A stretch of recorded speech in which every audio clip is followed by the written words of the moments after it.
God damn, that alert is so loud. Why are the alerts so loud?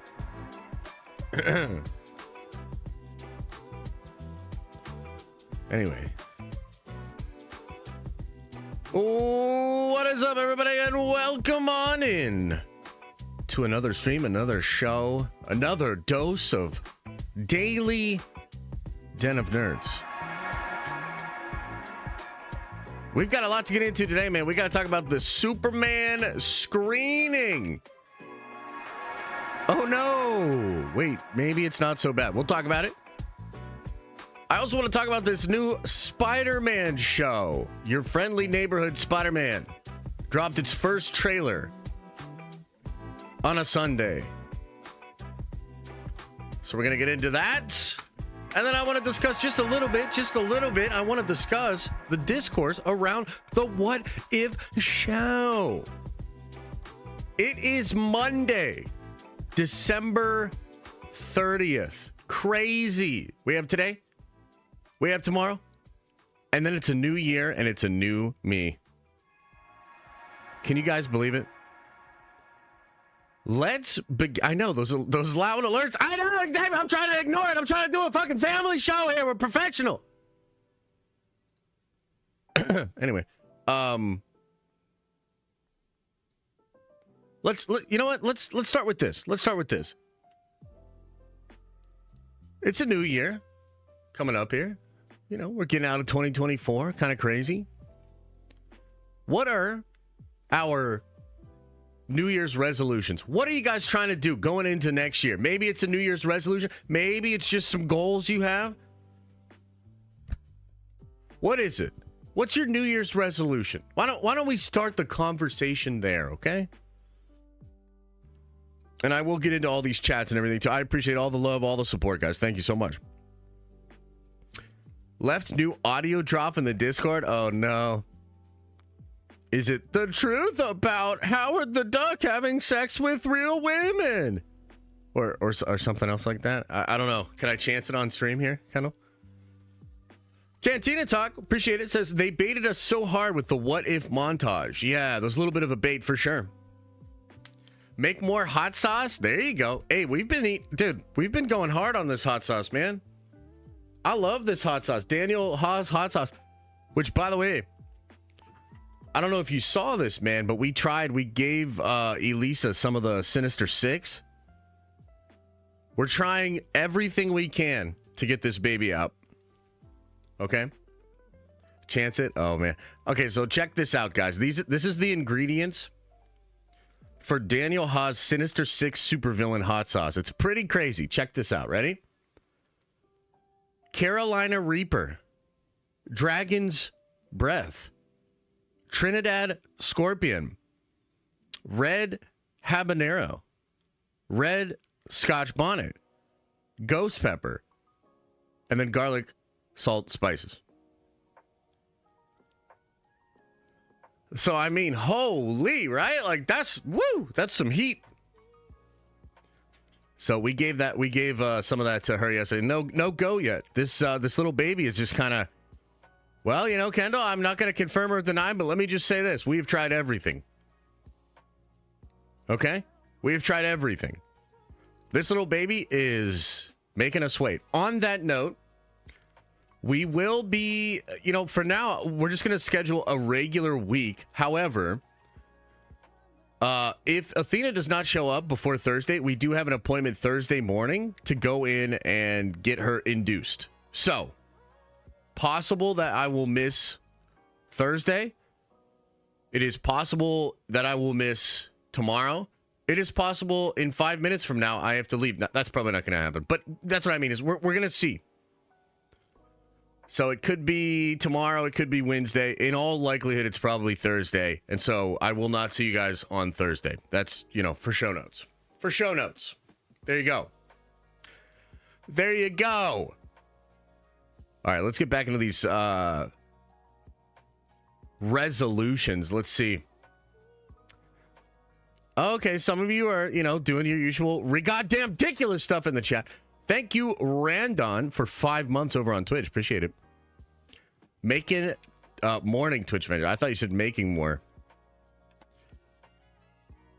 What if stupid? Hookers and cocaine. Okay, right.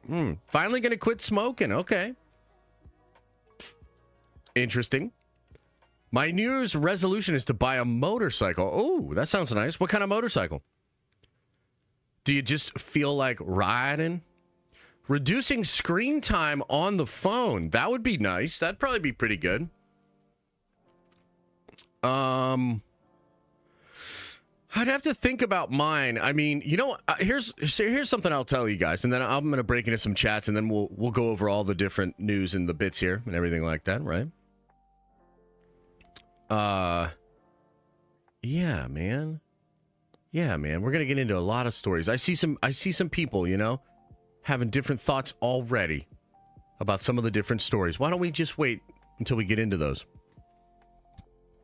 I don't know exactly what my I've got a couple of resolutions in mind.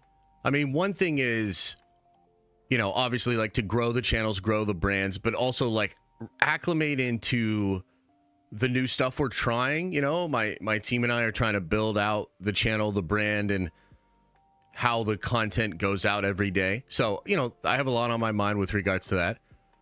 I want to get jacked to the gills. You know, I'm trying to get super jacked by the end of the year. And yeah, just stuff like that. But one thing that I'm doing next year, I'm breaking my year into 90-day chunks. It's kind of interesting. I saw somebody talking about this. I like the idea a lot. Just ordered a hoodie. Oh, hell yeah. Appreciate you. I'm breaking my year into 90-day chunks, and one of the things I'm going to try to do is have some goals for each one of the 90-day chunks.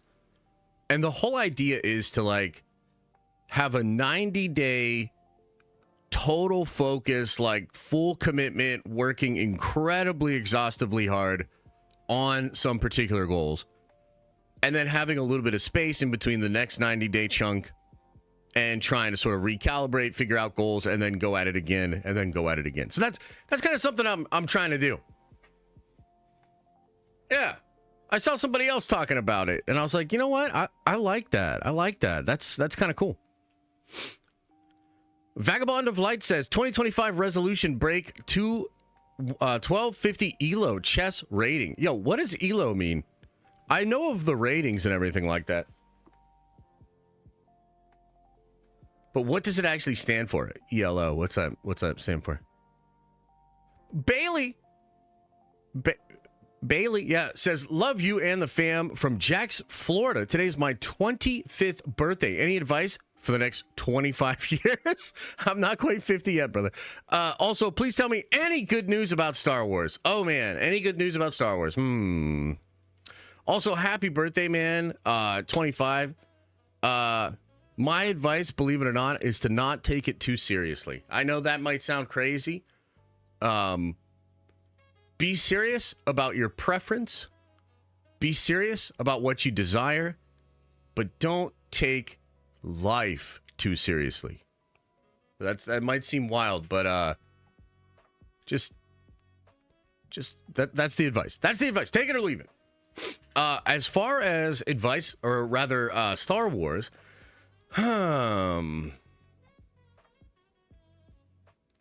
good news about Star Wars. Okay, how about this? I'll stretch like Reed Richards to try to get some good news here about Star Wars. So, we all know Sean Levy is working on a Star Wars movie. He made some comments about it recently. He's actually co-writing the film with the person that he wrote the Adam Project with. And that's kind of positive, because those guys together, I think, delivered a great movie with a lot of heart. So I guess it's possible that this movie, even though it would be technically a Rey Star Wars movie, I suppose it's possible that those two guys together could deliver something with a lot of heart and meaning, and something that's actually really cool. That's the best I could do, brother. That's the best I could do. Alex, welcome back to the Nerd Vengers. Grateful Doom.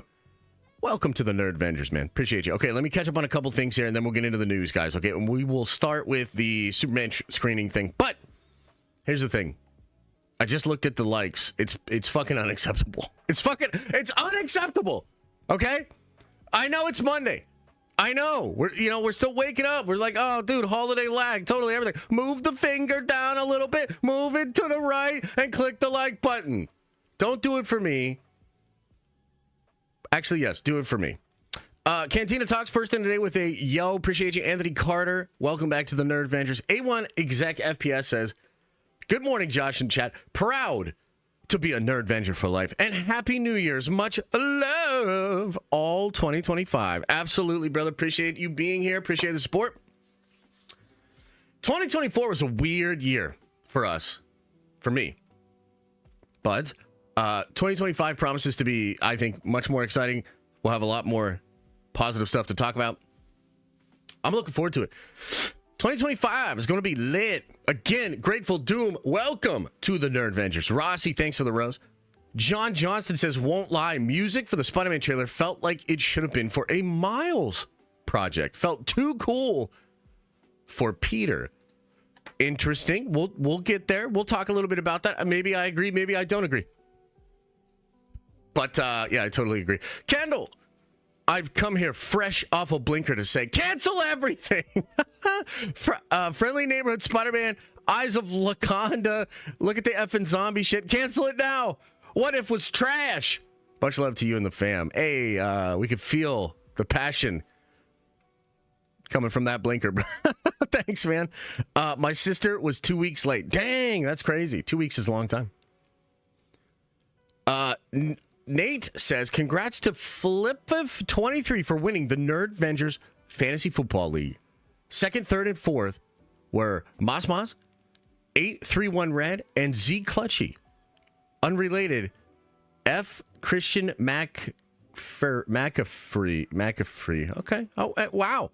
Congratulations to Filth23. Congrats. Benjamin says, put on a Warhammer lore video. The lore will bore Athena so much she'll pop out and turn the video off. What? You know what? That is actually a good idea, but not in the way that you're describing it. Perhaps I shall start reading Warhammer books to her each and every night so that she comes into this earth already aware of the glory of the God Emperor of mankind. I like where your head's at. Vagabond of Light. Oh, okay, yeah. Did you explain what the ELO is? What does that stand for, chap? What does the ELO stand for? What does it stand for?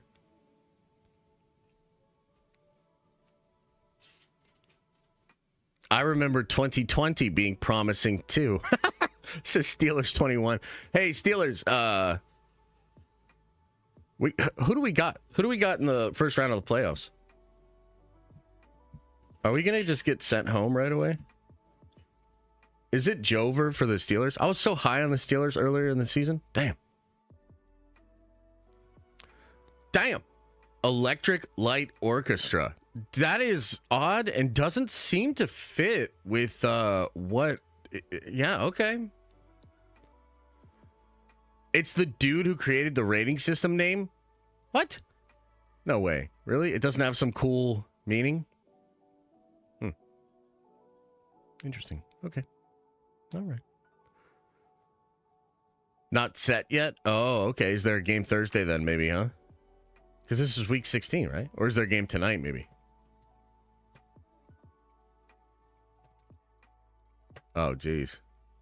The Steelers haven't won a playoff game since 2018. All right, it's been a good stream. We're going to call it there. Appreciate everybody's love and support. I hear the baby coming.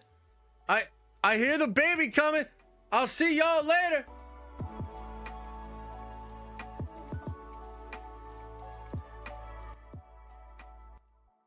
Anyway, I think it's time, ladies and gentlemen. I think it's time to get in to the news. We've got a bunch of nerdy topics for you today. The Superman screening was bad, or was it? What's the deal with all of that? We're going to break it down like a fraction. We got to talk about this new Spider-Man content that just dropped. First trailer on a Sunday. We'll get into it. Then we got to talk about the discourse surrounding the What If show. It hasn't been great. I want to talk about how they could avoid that discourse in the future and stuff when it comes to Marvel Studios. All right. Let us begin with the Superman story.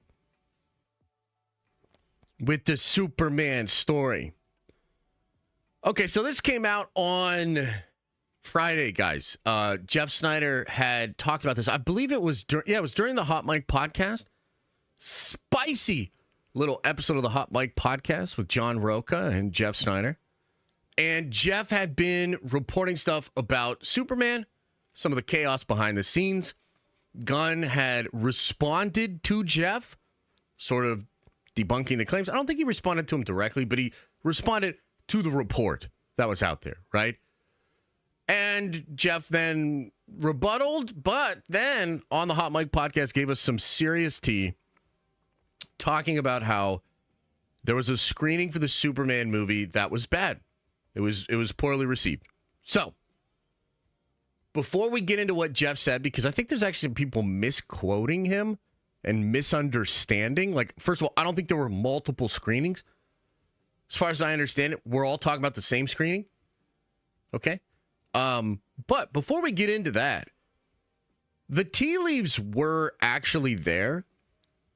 And it is something that I brought up because there was a screening, and then all of a sudden, the appearance from Gunn at CCXP was canceled. And then all of a sudden, you hear about the trailer being reworked, which Gunn admitted to. And then all of a sudden, the trailer's delayed. And then all of a sudden, Superman's doing reshoots. Okay? So, the tea leaves were actually there. And some people did call it. And I didn't outright say it, but I was one of the people that said, like, look, these things are starting to add up. This might not be good. Okay? So, there's also this funny thing that happened in a Hollywood Trade article about this, because I do think, like I said, there were other people that were starting to believe that the screening could have been bad. There was an article that came out in Variety that said something to the effect of, we are keeping the buzz about this screening locked in our own fortress of solitude. That's the only thing that was talked about with regards to the screening from the Hollywood Trades. Now, after Jeff made his report during the Hot Mic podcast, that paragraph was edited out of that article, and then it was added back into the article, kind of like Dr. Disrespect. And if we've learned anything about the Dr. Disrespect situation, that kind of editing, it's a bad look. Okay, so Jeff had implied while on the Hot Mic podcast that statement from Variety was them basically admitting that the screening buzz was not good, because if it was good, they wouldn't be keeping it in their fortress of solitude. Okay, so what did Jeff exactly say?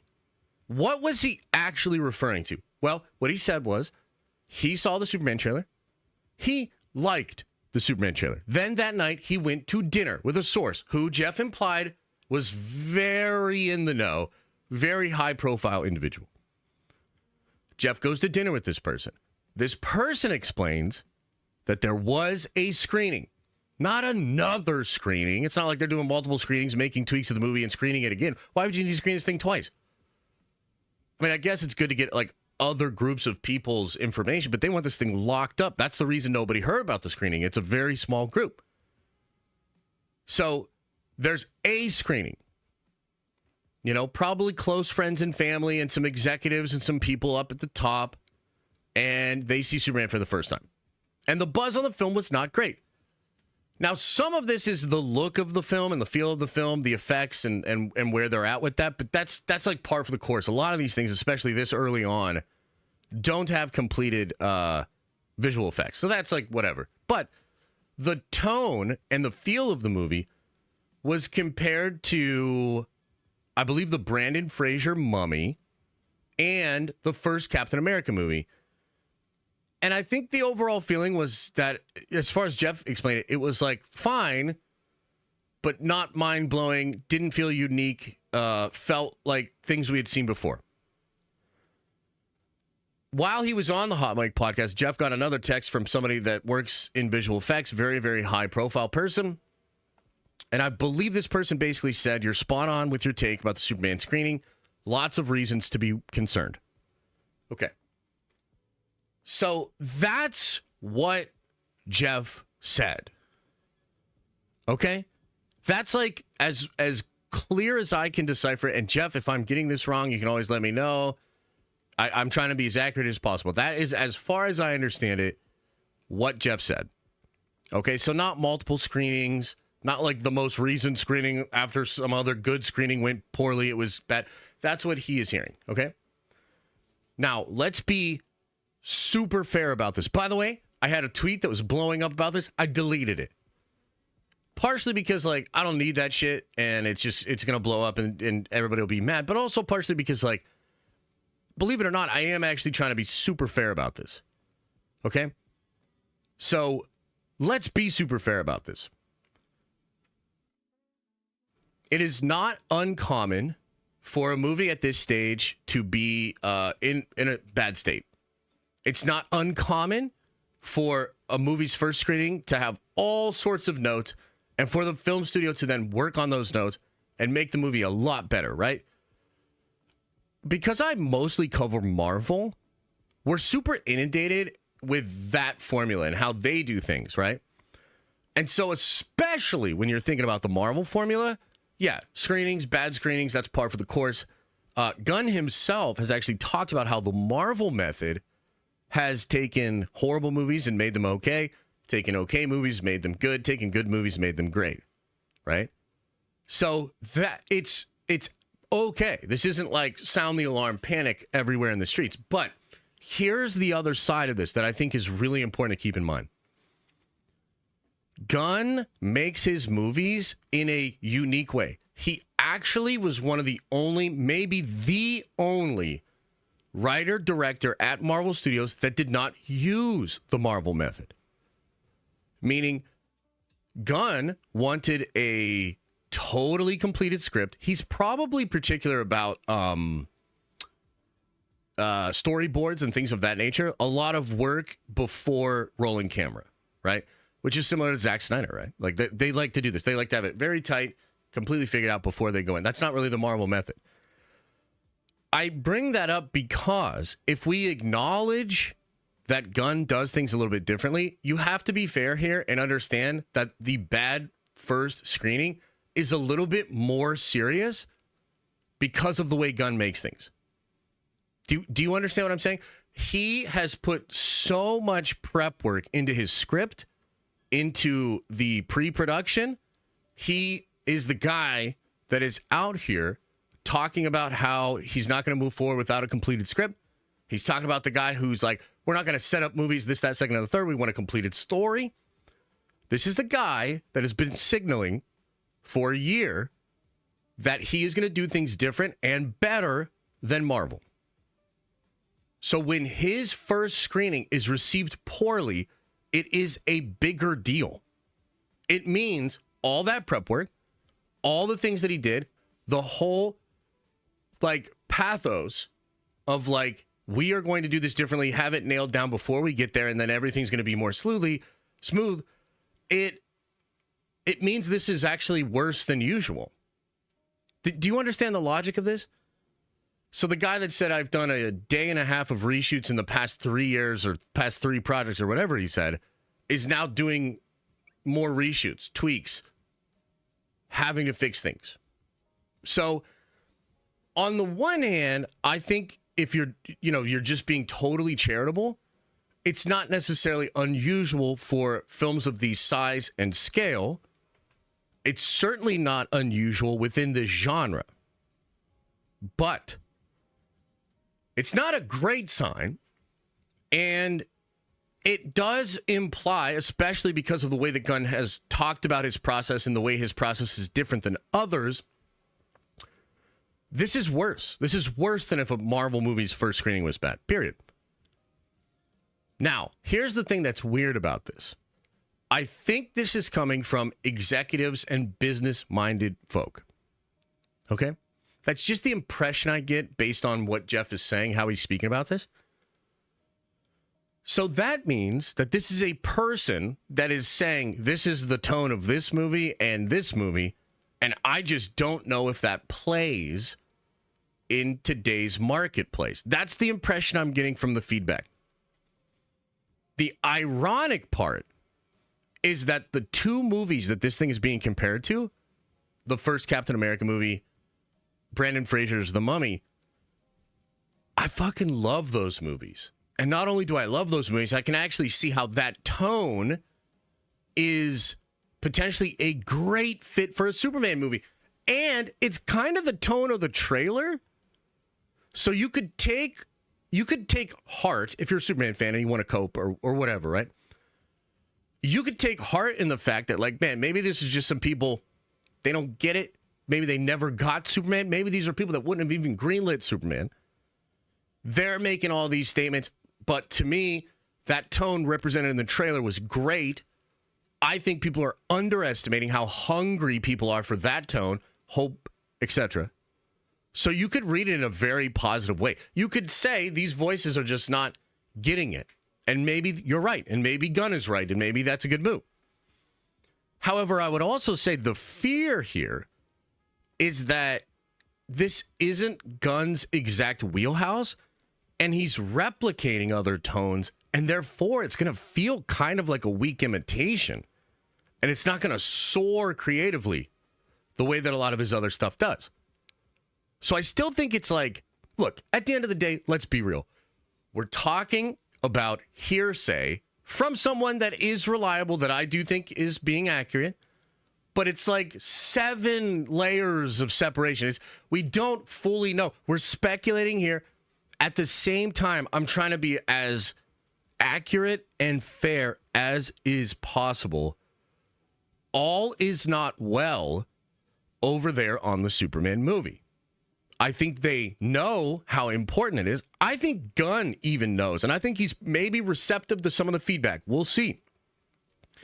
But not everything's going super rosy over there, and I do think there's plenty of reason to be concerned about the film. So that's the report. That's where there were tea leaves before the report. That's what Jeff has said. That's the reason why this is potentially a little bit more of a big deal than otherwise, because of the Gunn method of making these movies. But there's a lot of possibilities that this is a nothing burger, that it will either be worked out during the creative process, or that tonally it is right and that executives are wrong about it. Right? So, like, you see what I mean? Like, that's as fair as we can possibly put it. And now I'd love to open it up to the questions in the comments and kind of see what you guys think about it. So, like, what do you think about this whole situation? Are you concerned now? What do you think? Let me know. What do you think, chat? What do you think?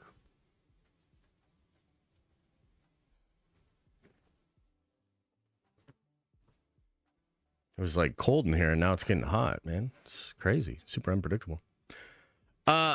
Let's see here. Anything saying it's giving Brendan Mummy vibes and First Cap movie vibes. Sounds like a banger in my book.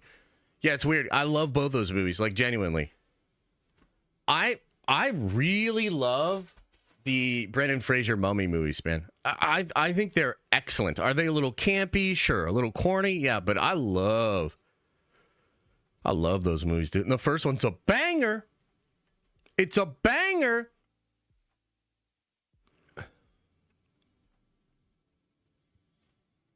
Yeah, but Gunn is the same way, to be honest. Gunn lays out his stories, goes hard in pre-development, so I give him a lot of credit there. Yeah, I do too, but that also just means that this is a little bit more of a big deal, right?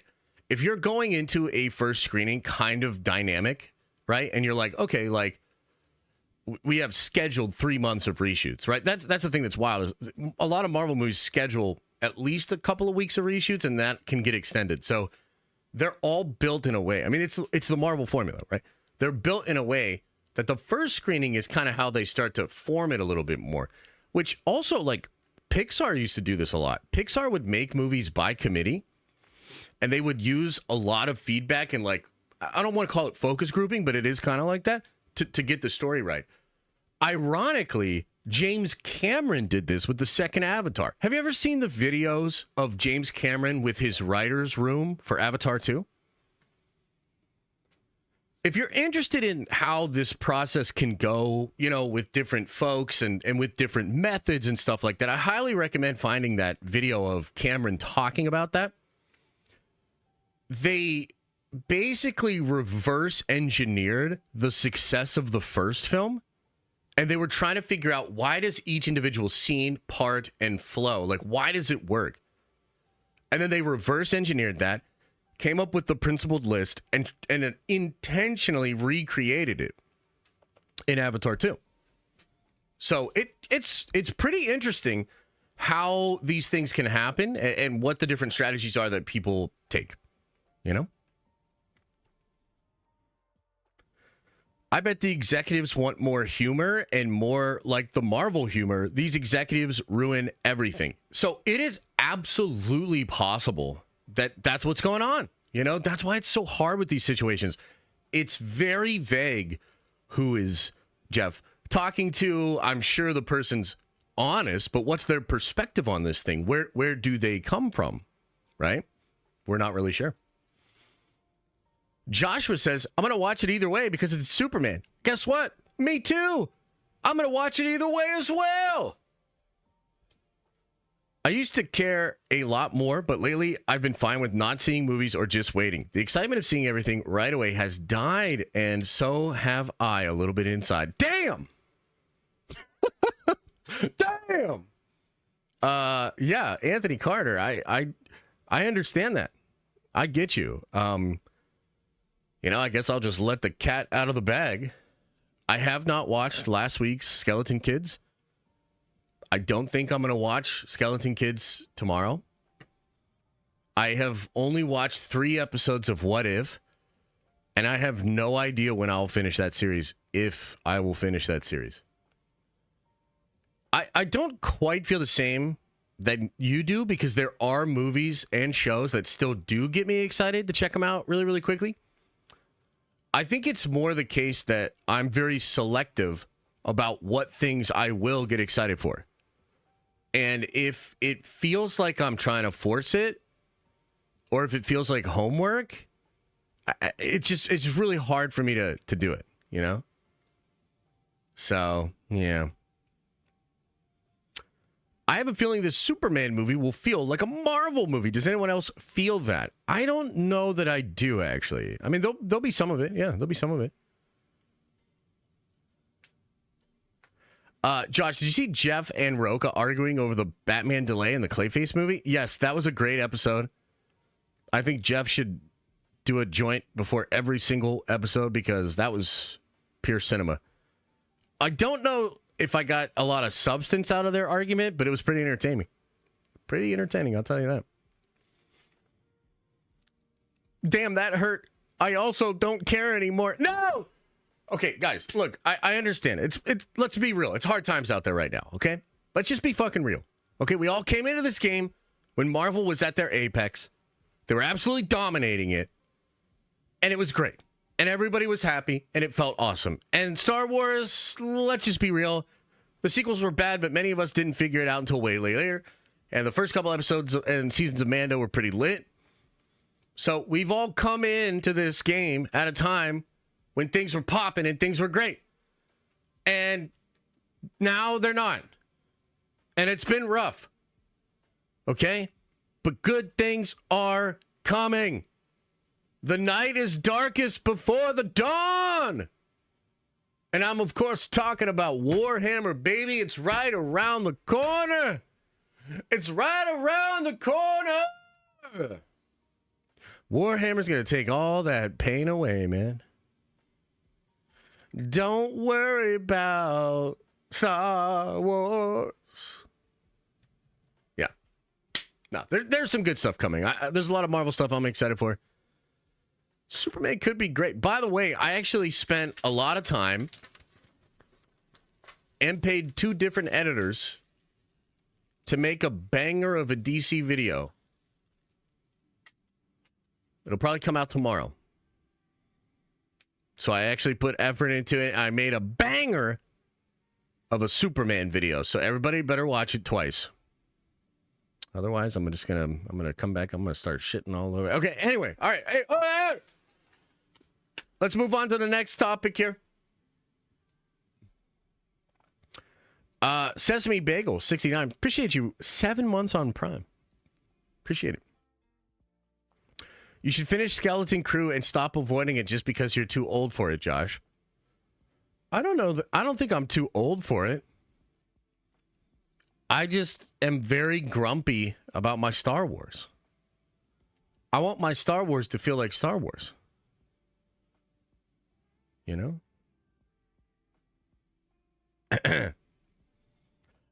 Nis says, Warhammer is the last franchise from my childhood that hasn't been ruined by Hollywood yet.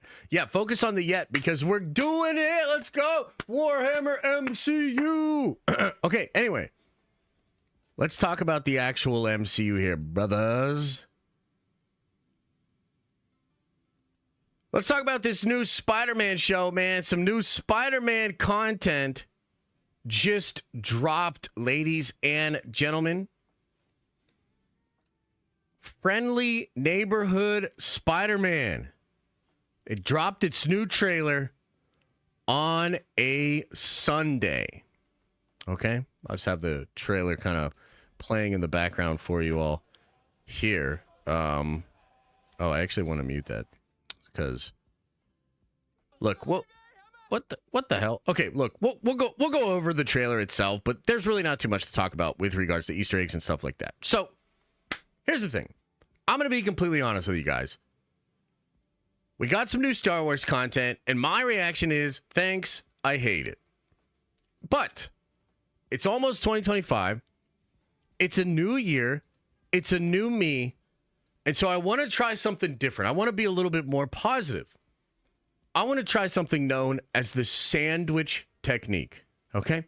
So if you're ever trying to be critical of something or shit all over something, but you don't want to come across as toxic and negative, you don't want to hurt anybody's feelings, try the sandwich technique. What's the sandwich technique, you ask? You take the criticism or the negative thing and you sandwich it between 2 positive things. So we're going to start with something positive. Then I'm going to talk about the negative. Then we're going to talk about some positive. Okay? So, first thing about the thing that's positive is I think it might actually be cool for the kids. Okay? It's definitely Spider-Man. It's got a Spider-Man vibe. It's kind of funny. The animation is okay enough that maybe the kids will like it. Like genuinely, I was thinking about this. If Liam was a couple of years older, he'd probably look at the show and get excited. And it's not a bad thing for Marvel Studios to be creating new Spider-Man content that's aimed at younger people so that they have a version of Spider-Man that they really like. I mean, we had the 90s Spider-Man. We had Spider-Man Unlimited. All kinds of Spider-Man shows, you know? All kinds of Spider-Man stuff. And in that sense, it's good for the kids. And maybe that's who it's aimed at, and maybe that's okay. Right? Now, let's talk about the negative. The animation looks terrible. I don't know, man. I'm not an animator. I'm not an animated film critic. Okay? But I've seen good animation. I've seen bad animation. I don't know what this is, but it doesn't make me feel good inside. It makes me feel weird. It makes me feel like they're trying to make art that humans make look as awful as possible so that then we all feel it's okay when the AI takes over everybody's jobs. Full stop. This looks like shit. Second thing I don't like, modern Spider-Man. Oh, he's a streamer? Oh, he's a streamer. Oh, he's using hip, cool lingo and shit. Yeah, no, I hate it. I hate it. As somebody brought up earlier, this is them trying to do like cool, kind of like Miles-esque version of Peter Parker. It does kind of remind me of what Bendis and Pacelli did with the Ultimates Peter Parker, because Ultimates Peter Parker was a little bit more cool and shit, which is like the Andrew Garfield one where he's on a skateboard and stuff like that. Doesn't always work with everybody. Nobody always loves it. I certainly don't. I think Tom, I like Tom Holland. And I like Biro. You know what I mean? Like, that fits for me. Like, some nerdy little kid making a brand that makes no fucking sense. That's way more Peter Parker than whatever the hell this thing is. Like, I don't love modernized Peter Parker. Let him be a nerd. Let him be a dork, man. You know what I mean? Anyway. Okay, here's the worst part, though. Here's the worst part. Are you ready? X-Men 97. Man. X-Men 97. I'm going to make a bold claim. You ready for a bold claim? Get ready. Get ready.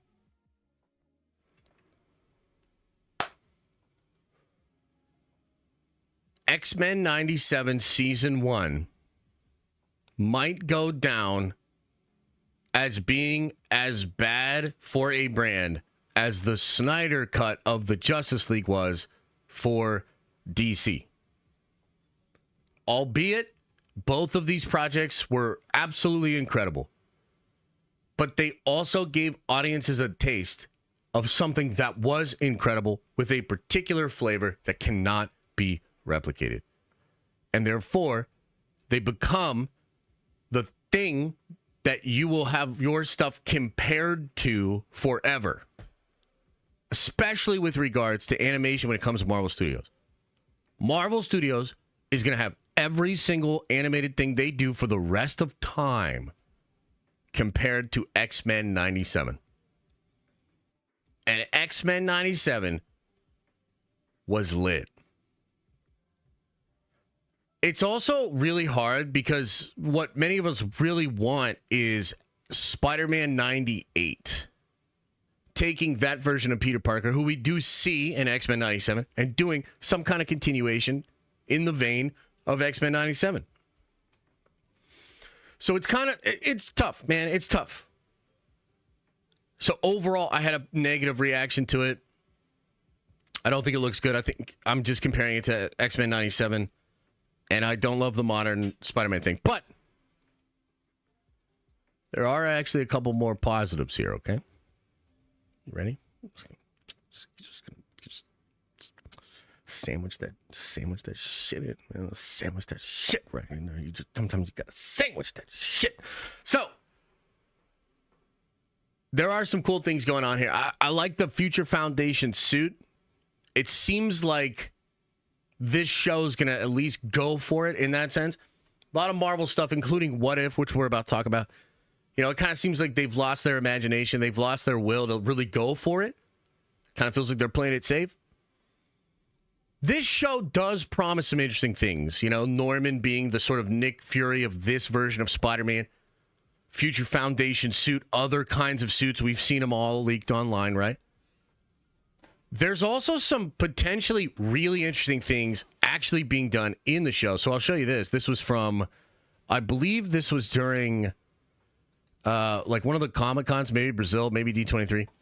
We can see Venom is about to fight with Doctor Strange and Peter Parker. So a Doctor Strange, Peter Parker team up where they're fighting against Venom. That's pretty freaking cool. There are other really freaking cool, nerdy things that are supposedly going on in this show. So maybe, some of the stuff we're not pumped about will be overshadowed by some of the hyped and really cool things that are going on. It's almost like this could have what-if elements, things that are really interesting, things that, frankly, aren't happening in the actual MCU, and that is genuinely something I'm excited about. Like, I'm really looking forward to when Marvel... Part of the joy of the multiverse, the multiversal saga, at least hopefully in the next couple of years, is the idea that we get a little more true-to-form comic book fun which is all crossovers, baby. We love the team-ups. We love the crossovers. We love the events. You know, stop, like, restricting everything. It would be crazy if this character could show up in this movie or this show, this, that, second, and the third. Come on, man. Marvel introduced Kang in the finale of a Loki show. Like, we could do anything. So that is actually something that I'm pretty excited for, is like the hyped up possibilities of the show.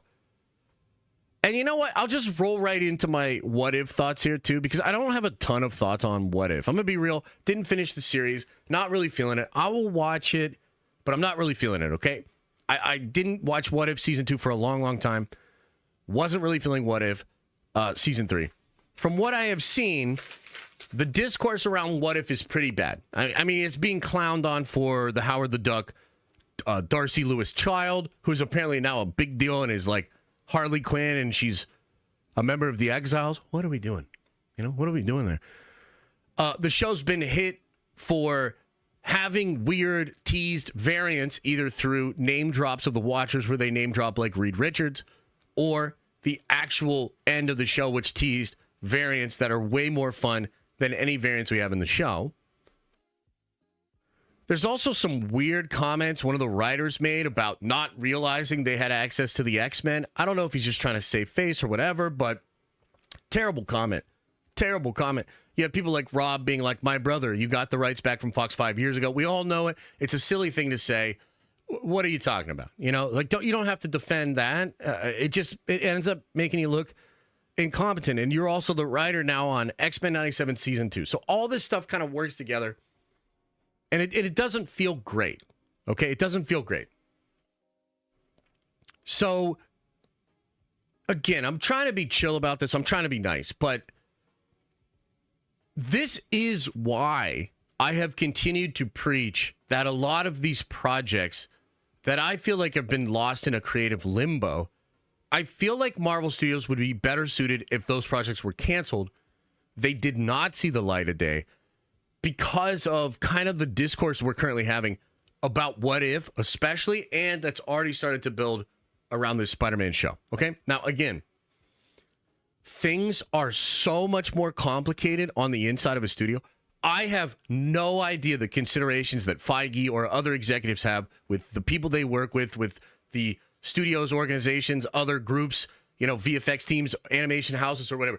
It's a complicated structure. I can't begin to understand everything that is at play. But just from the outside looking in, what I am saying is the damage that would come to your reputation from those things going away feels like it would be less than the damage you're going to accumulate over time by continuing to release stuff like this that the fans not only do not like, they're starting to actively meme on and hate. Right? I don't think this is a positive strategy for the brand. That's what I'm saying. Okay, now, I will end it off on like another positive note, though. You know, look, it's a new year. It's a new me. I'm trying to be positive over here. I am reminded of the example of Agatha, okay? I mean, like, Echo, I try to defend that show, but there's no fucking shows that have 5 episodes. There's not. This thing had 4 episodes that they were able to get together that were decent, cutting out probably like 9 or 10 episodes. And then their finale was a goobly glob thing that rushed to the finish line. It was horrible. Okay? But the discourse around Echo was not terrible because you had a week. Or no, they binged that. Didn't they drop it all at once? Right. So like a lot of people, earlier binges, there's positive talk, and then the finale was kind of an afterthought. But it was bad.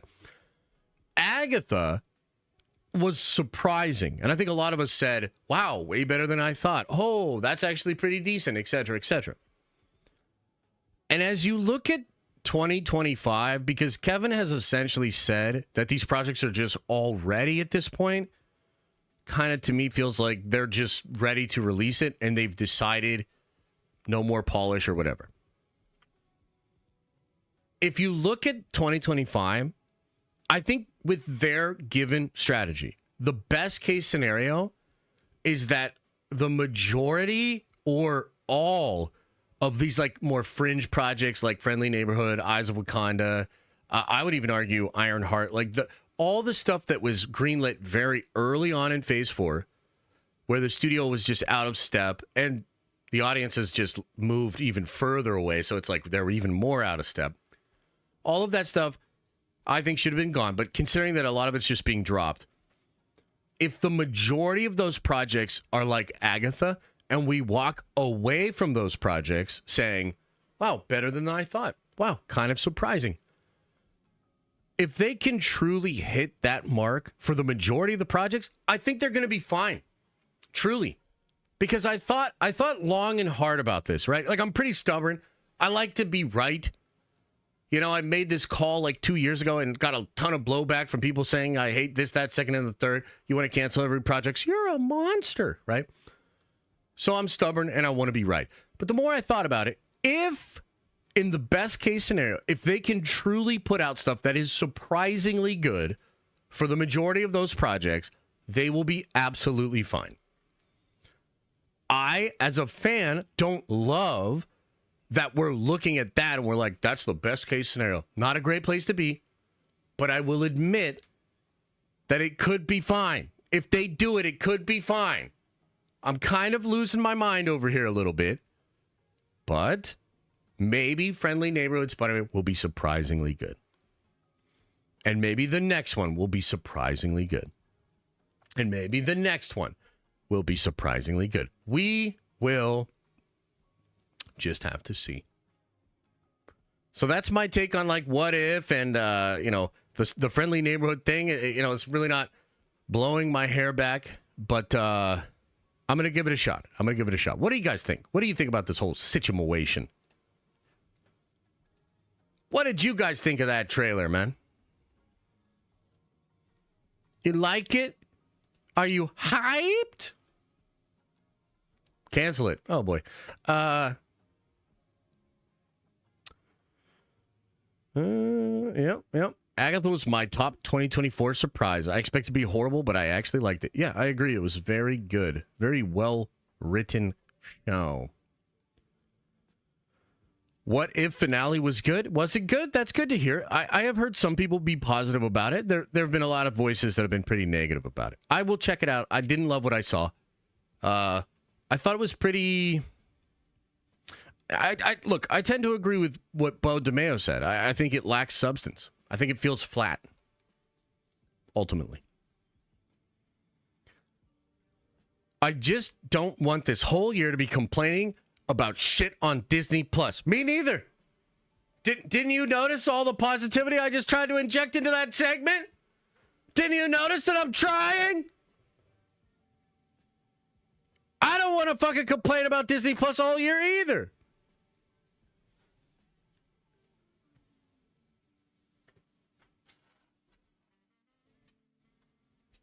What if finale had a good couple interesting things, but mostly mid? Okay. Didn't finish Agatha yet. I have to watch What If. Agatha's pretty good. I'd recommend it. After seeing Blue Lock Season 2, animation for Spider-Man feels good. I'm not sure what that means. I think it'll be decent, but does it connect to the MCU in a significant way, or it will be just yet another Spider-Man show? I'm not as excited anymore. Yeah, it's not really connected to the MCU, which is an interesting choice, especially if it really is for kids. Like, can you imagine that being your entry point?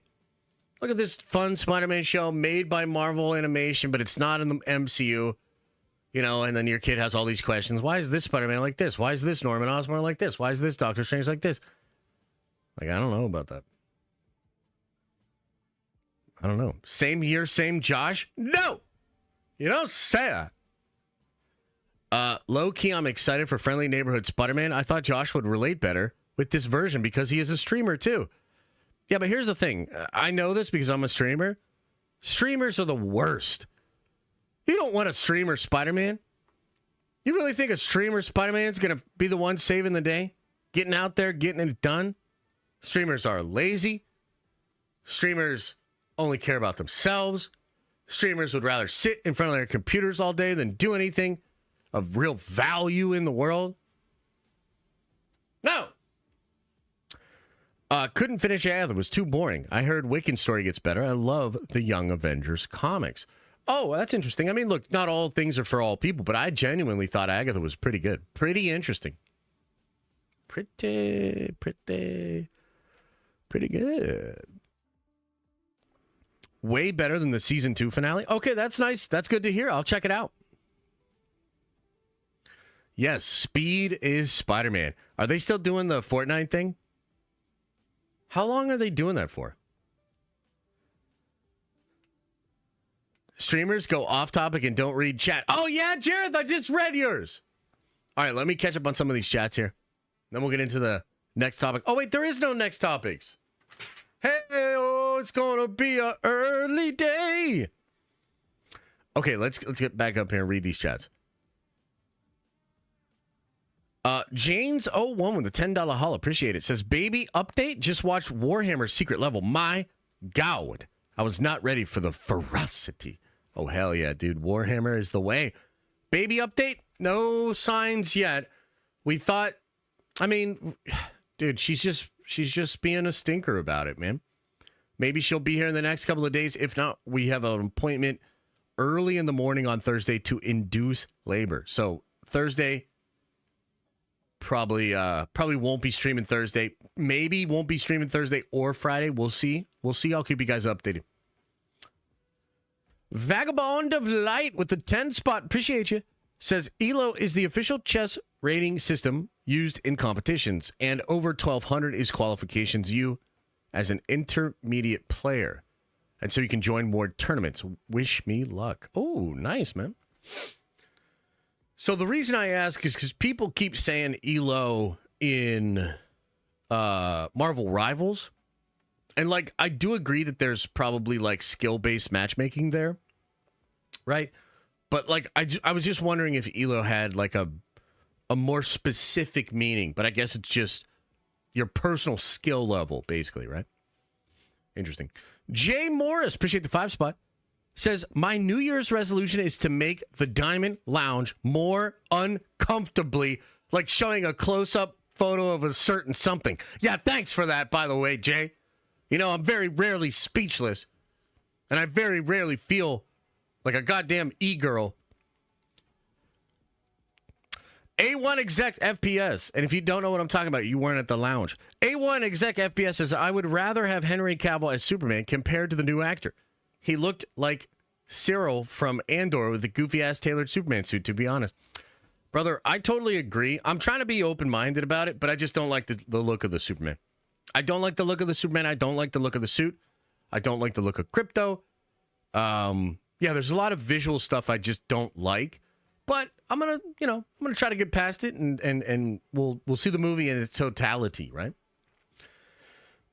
Matt says with a 5 spot, Josh is hands down the best in the game.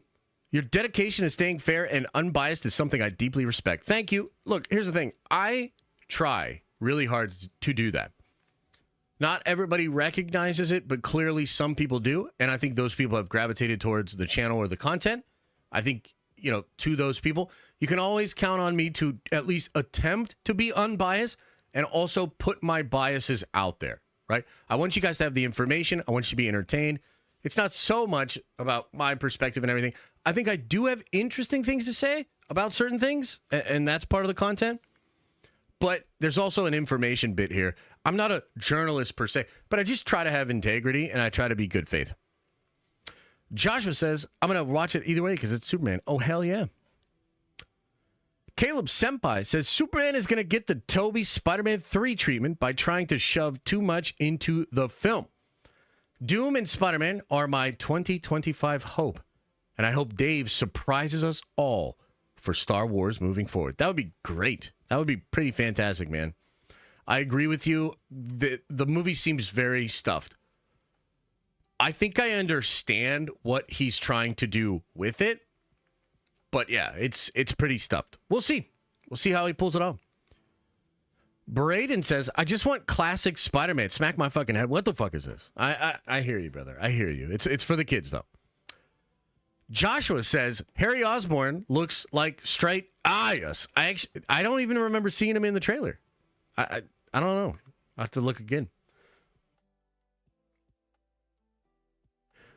Braden says, I am the biggest Spidey fan on the planet, and I will not be watching this trash. Oh, that's tough. I'm going to give it a shot, but I also have to be honest, it didn't impress me. Like, you know what I mean? Like, the trailer just didn't impress me. I'm worried. Rossi with a $20 holla. Oh, here we go. Here we go. I do like the term, the sandwich method. You sound so smart. It's also known as the correct praise method, which sounds more intelligent. You are awesome, and the show is great. Did you see what I did there? You son of a bitch! You only did $20 because it would have taken you that many words to do that joke. Thanks, bud. Behruz says, I would have no issues if Rey and Ben got married and she took the Skywalker name, but now this seems like she randomly identifies as that. Drawing comparisons to what is happening in our world. Yeah, I think that's fair. I mean, I don't necessarily draw those same conclusions, but I understand what you're saying. Also, I apologize. I feel like I pronounce your name differently each time I see it, and I apologize, man. I'm just a dumb American. Don't be offended. Like I said, I don't necessarily draw those same comparisons, but I would often say, why leave the door open for that interpretation? You know what I mean? I think it's more the case that it's just felt so shoehorned and unearned. Like, you can almost feel the corporate puppet strings of like, well, we could just fucking name her Skywalker and then she becomes more valuable as an asset to the corporation and company and blah, blah, blah, blah, blah, blah, blah, blah, blah. Right? It doesn't feel earned or authentic, and they didn't take any risks with it. Yeah. It's lame. I would describe it as lame. Sir Louis Bricks says, I'm sorry if I want to see animation. I rather watch Japanese anime. Haven't finished What If, not into Marvel currently. Still have hope, though. Yeah, that's fair. I think a lot of these animation studios that are doing anime, they're just on another level right now. You know, Elisa was asking me about, like, the differences in the animation between What If, or rather, the Spider-Man stuff and X-Men 97. And I think the truth is they employed a lot of different animators for the X-Men stuff. And it was also the case that the people they employed love the X-Men and took it upon themselves to like really put the juice into it. There was this guy in particular, I'm blanking on his name, but he did a Dragon Ball fan animation a couple of years ago. We watched it. I think Vegeta's in it. Goku loses an arm. It's like Dragon Ball, but a little bit more like hand-drawn Broly stuff with a little bit like a Tekken edge to it. And I actually had some conversations with that guy because I was actually trying to recruit him to do Unity in animation, but it just didn't work out. But I know for a fact that that guy was brought on freelance for like X-Men 97, and I think he did like a 3-month rotation. And I can almost pick out the different parts of the show that he worked on. They're only like little quick things, but man, the care and the attention that was put into that was like on another level. And it's too early to judge the Spider-Man thing, but it just could be the case that either the way it was animated or the way it was delegated didn't allow that creative juice. We'll have to see, you know, we'll have to see. Christian Jensen, appreciate the 10 spot, says the Multiverse podcast with Cosmic Wonder tried calling out the Den of Nerds for rage bait and then attacked Josh's character personally. Never watched them again. Lame, and listening to it was cringy. I haven't listened to the podcast. I don't have any particular issue with Warren.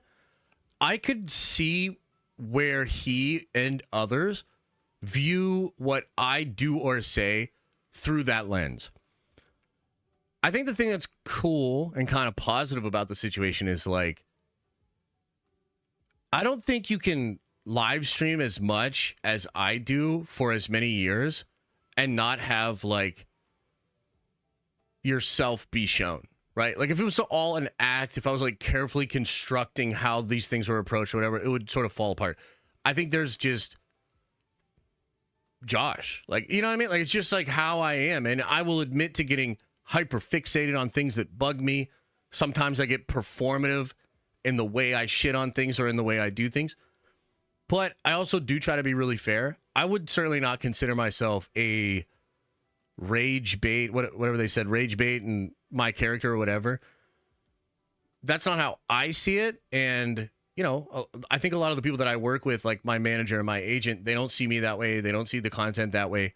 And I don't think advertisers see my content that way either. So it's, you know, I don't want to condemn Warren or even really comment because I haven't actually listened to the podcast. You know, you could literally be misinterpreting what he's saying. But I also know what it's like to be live and have a take and maybe go a little hard. And maybe that's not how you feel totally when you're just kind of sitting back and thinking about things. So I'm not going to condemn the dude either way, man. It's all good. A part of the game is being misunderstood. Just is what it is. Dr. Cool says Diamond Lounge live stream from the delivery room. Wouldn't that be wild? I don't think we're going to do that. But that would be pretty crazy.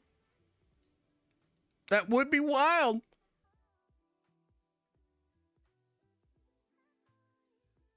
Yeah. Yeah. You got some tough skin? No, not really. I mean, look. Part of it's just like the territory, right? Like, I don't know, man. Like, I guess if you don't want to be criticized, then just be quiet. You know what I mean? I'm not quiet. You know, I'm out here. I'm speaking my thoughts. I'm a part of the conversation. I think some people just hate that I'm a part of the conversation in any way, shape, or form. You know? And it's like, hey, man, it is what it is. I am, though. You know? Like, I'm trying to get better. You know, I think I can get better as a performer, as a business owner, as an influencer or whatever, right? I think I could get better. I could get it dialed in. I could be more fair, which I attempted a little bit today. But I can't compromise how I authentically feel. There's like two parts of it, right? There's like the fan and the pundit. And I think those lines kind of blur with what I do and the content or whatever. It's all good, baby. It's all good. Yeah. Yeah. Oh, no, I have certainly not given up on Unity. No. It's just that the honest to God truth with Unity is we have not been able to really get the new team running the way that we had before. I think when we first came out of the Kickstarter, things were just going crazy smooth.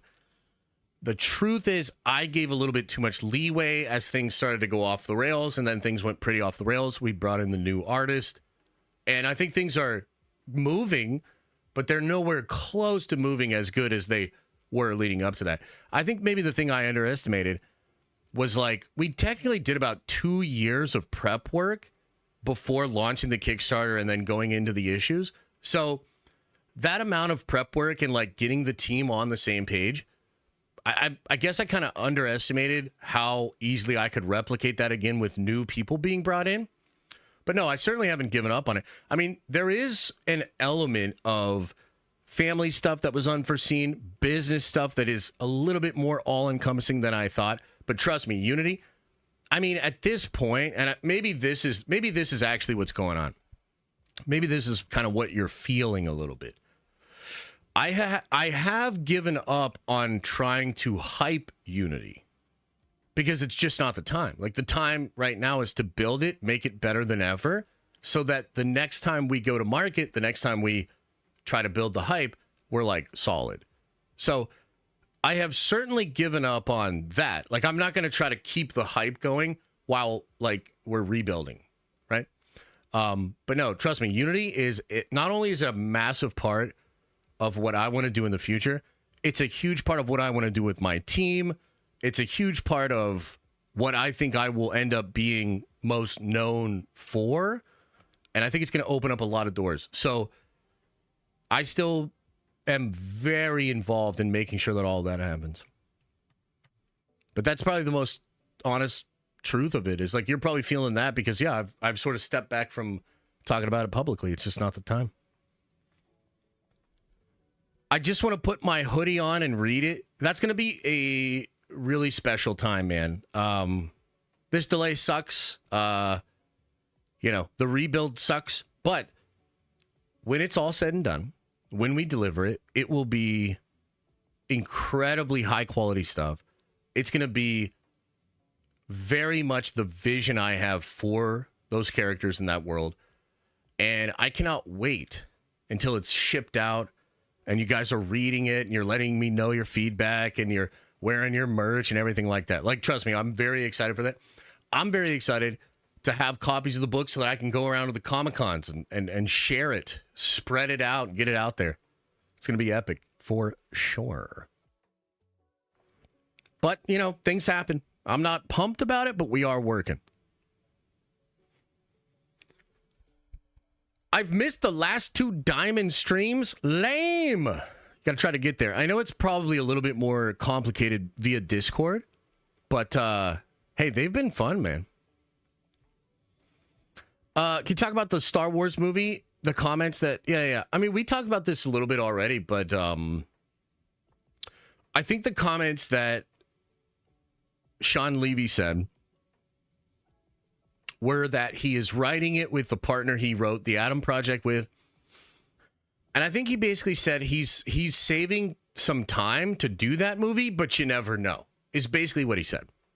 So, Christian says, appreciate your response. Love your takes, whether I agree or not. No pot stirring. Just didn't like the personal character attack. Nerd Vengers for life. Yeah, but you know what? Like, look, man. I mean, Warren and I really don't know each other. So, like, that's fine. And I've got a lot of people in the space, whatever you want to call it, right? That fuck with me. So you'll find examples of people sticking up for me or saying like, oh, I actually like Josh, et cetera, et cetera. And a lot of you guys send me that when another creator says it. And I'm grateful. But the point is, like, you're going to have people on one side or the other. It just is what it is.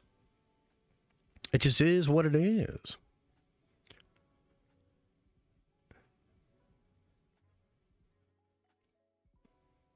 What if Sony wanted to adapt Unity? Well, it would depend on who was involved, right? I don't have anything against Sony as a total entity. I think they have some people in there with weird thoughts.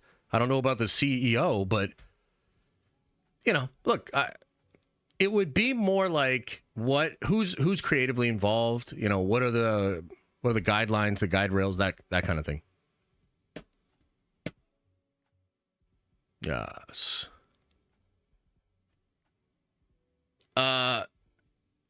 You're gonna be the most known for screaming into the mic, bruh. I mean, you might be right. I do scream into the mic pretty well. I'm not gonna lie. We all have our talents, and I'm pretty good at screaming into this mic. So there it is. Well, ladies and gentlemen, it was, a lighter news day. I still feel like we got into some cool stories and whatnot. I'm probably just going to chill for like 10, 15 more minutes, guys. A little bit of a shorter stream. We'll be back at it tomorrow.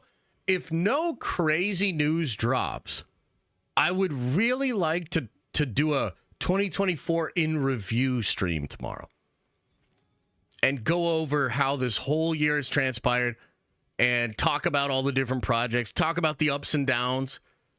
Quitting YouTube, going back to YouTube, like all these different things. And also, of course, all the different projects that are out there. So I think that's what we'll do for tomorrow is a 2024 in review. And so if you have any of your favorite moments or a project that you really liked, drop them to me in a DM or bring them up tomorrow. I will have a segment that I want to do, but then we'll break into Q&A and just talk about what you guys want to do. I'd like to reflect on 2024. What a weird year, man. What a weird year. Marvel really tried to take a step back and Sony was like, nope. Sony was like, nah, bro. Quick question. How come we don't have any good Avengers animated shows? We literally have great animated shows for other Marvel properties, but not the Avengers. Well, I mean, look, I think Earth's Mightiest Heroes is very good. And the one they did after that was pretty decent, too. But, yeah, I mean, other than that, yeah, we haven't really had any recent really good ones. Not really sure what the answer is there, brother. Not really sure. Remember when X-Men 97 had bad discourse on nostalgia bait and stuff, but it was good? Yeah, going into X-Men 97 was really strange. We are certainly going to talk about that tomorrow. That was just so weird, man. Oh, we were so nervous. The trepidation was real. And then to have it deliver in such a way. And then, of course, I went way off the deep end and said it was way better than Invincible Season 3. Maybe a little prematurely. I was right. Invincible did, quote, tweet me to 40,000 likes and millions of views trying to say that everybody should just be kumbaya. What a world. What a world. 4-year badge for Nerd Vengers. I'm going to be honest. I want to do that. It's a little bit low on the totem pole right now. We got a lot of other stuff going on, but yeah. I'll try to think of something. You guys try to think of something. Come up with a good idea.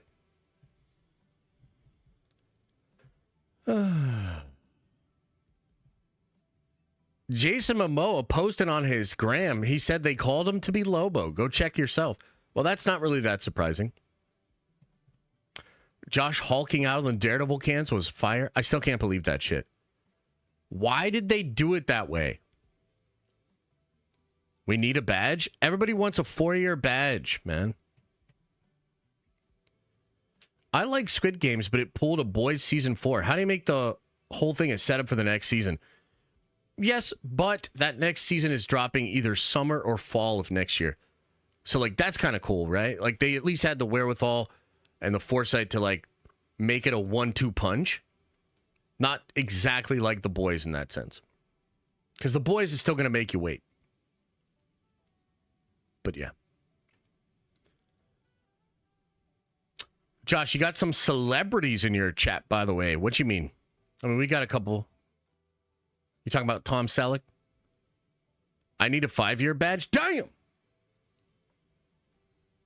Damn! 5 years, Trev? That's pretty wild, man. Appreciate it. My membership may not show, but I've been watching for years. Well, I appreciate it, man. Thank you. Thank you. My favorite moment was when Josh thought he could get 200 wins. Oh, I was so mad in that stream. I was raging so hard. Somebody put a quote, or somebody put a clip on the Discord where I was talking shit on Wanda. It made me laugh so hard. Oh, I was losing it. I was losing it during that stream. Why do I do these things? I thought the subathon was really fun. Of course, the San Diego Comic-Con Doom shit was really fun. Remember when we did like a whole week of Dr. Doom streams? One of my most fun days was Sunday morning after the San Diego Comic-Con stream. I got the whole family in the car, and we drove around town looking for all the Dr. Doom stuff that we could find. I got like 4 or 5 items from the exchange. And I remember as I was checking out, the lady was like, yeah, we should have price updated these. They're probably all going up. And I was like, but you didn't. And then we gave them all away to you guys. And then, you know, it was a fun day. We found 0 other pieces of merch. And as we were driving around and stuff, I had this thought where I was like, man, you can't really find Dr. Doom. Like, we were going everywhere. You can't really find Dr. Doom stuff. And I know some of you are like, MCU slop, RDJ Doom sucks.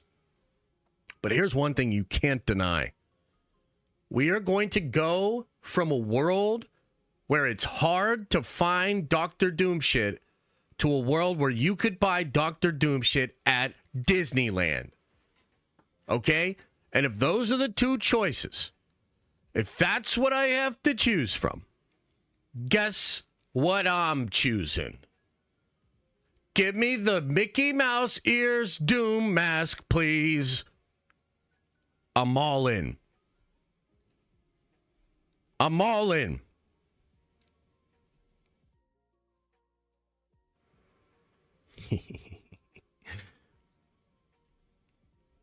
Quick, everyone, send a super so he has to stream a little bit longer. Okay, guys, we're going to call it there. Appreciate y'all for being here, man. Getting it started for the weekend with a nice little Monday stream. Trying to get you updated about your Supermans. Trying to get you updated about the new Spider-Man show. Talking a little bit about where Marvel is at. We tried to inject a lot of positivity into today's stream because apparently Cosmic Wonder thinks I just sell hate. I don't understand it, but it's all good. Hey, appreciate you. Okay? Much love. And as I always say, I hope you are having an awesome and a nerdy day. And I'll see you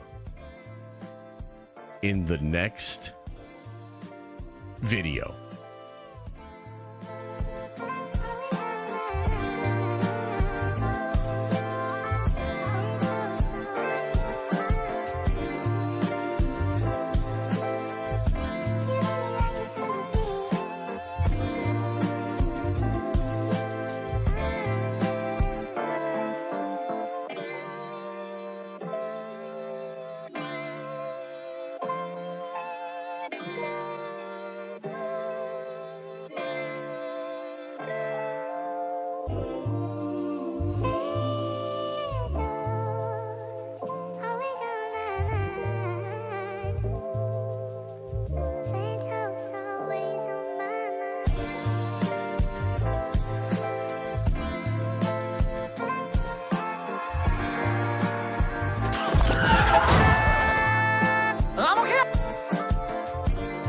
Who's my favorite X-Men character? God damn it!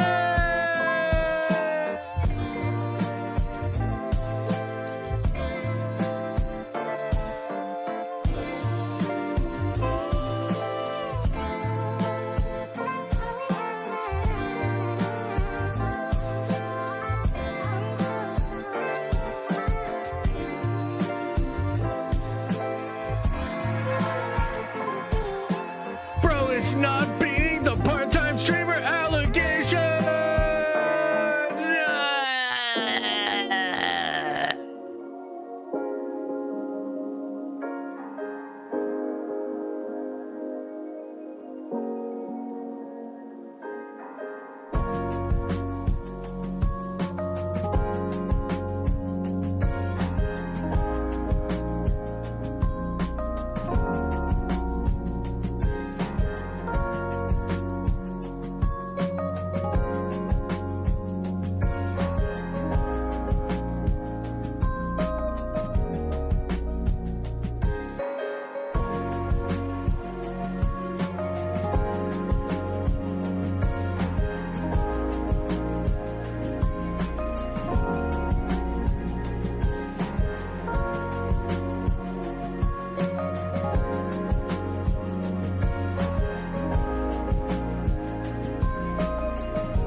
Is everybody gone? Did everybody leave? Leave.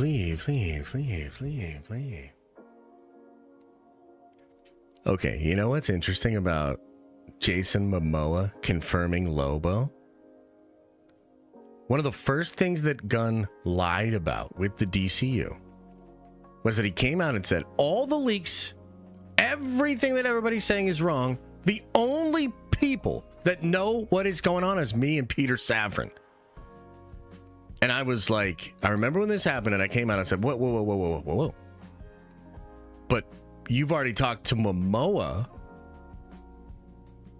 about Lobo. He teased it in multiple interviews last week. So is it just you and Safran, or is it you, Safran, and all these other motherfuckers? So once again, I was right. Also, he's going to be a good Lobo. You know what I mean? I'm not trying to be totally shitty about this. It's whatever. He's a liar. It's fine. But Lobo is cool.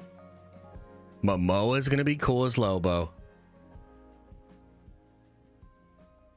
Yeah, man. Let's play some Marvel Rivals. I might get on some Rivals tonight. Hey, I don't know. We'll see. Maybe Baby's going to pop up. Maybe we'll do a little Twitch stream later. Would that make you love me, chat? Everybody's so mad because it was a quick stream today. Well, maybe I'll do a little Rivals later. Would that make you love me?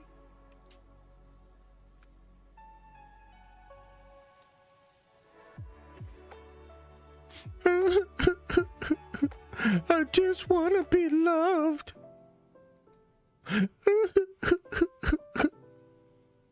By the way, I keep getting into silver.